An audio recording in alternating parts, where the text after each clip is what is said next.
Taylor கடையில் ரத்த வெள்ளத்தில் இறந்து கிடந்த முதியவர். 100க்கும் மேற்பட்ட சிசிடிவி கேமராக்களை அலசி ஆராய்ந்து 6 மணி நேரத்தில் கொலையாளியை கைது செய்த போலீஸ். வயதான டெய்லரை ஹோட்டல் சப்ளையர் குத்திக் கொன்றது ஏன்? நடந்தது என்ன?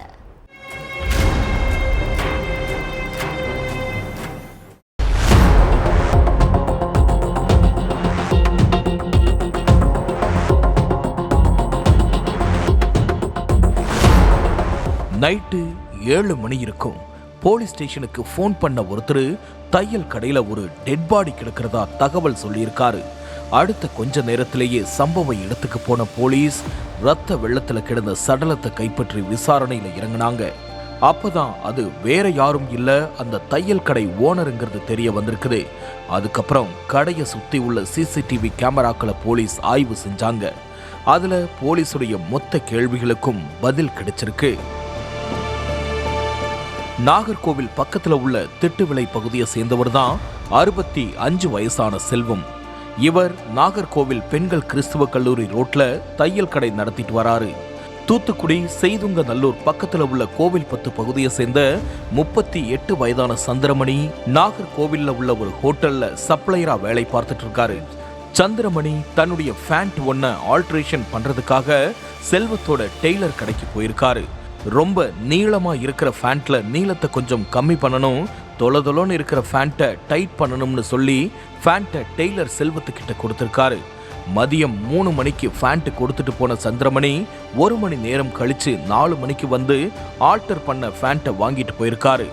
வீட்டுக்கு போனதும் ஆல்டர் பண்ண ஃபேண்ட்டை போட்டு பார்த்திருக்காரு. ஆனா அப்பவும் ஃபேண்ட் தொலைதொலன்னு இருந்திருக்கு.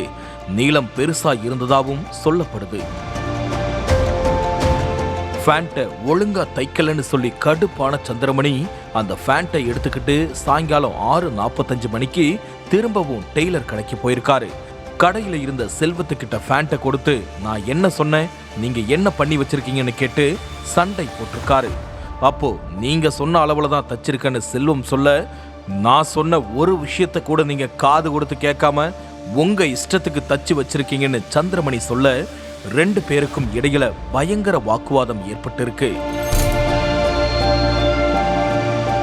ஒரு கட்டத்துல வாக்குவாதம் அதிகமாகி கடையில இருந்த கத்திரிக்கோளை ஆவேசமா எடுத்த சந்திரமணி செல்வத்துடைய காது பக்கத்திலையும் முதுகலையும் சர்ற மாரியா குத்தி இருக்காரு.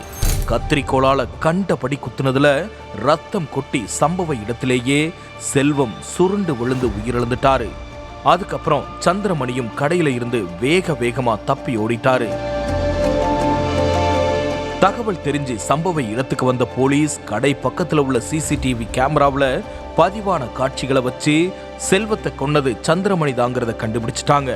அதுக்கப்புறம் அதே ரோட்ல உள்ள 100க்கும் மேற்பட்ட சிசிடிவி கேமராக்களை அலசி ஆராய்ஞ்சி சம்பவம் நடந்த கடையில இருந்து சுமார் 2 கிலோமீட்டர் தொலைவில் உள்ள ஒரு லாட்ஜ்ல தான் சந்திரமணி பதுங்கி இருக்கிறத கண்டுபிடிச்சிருக்காங்க.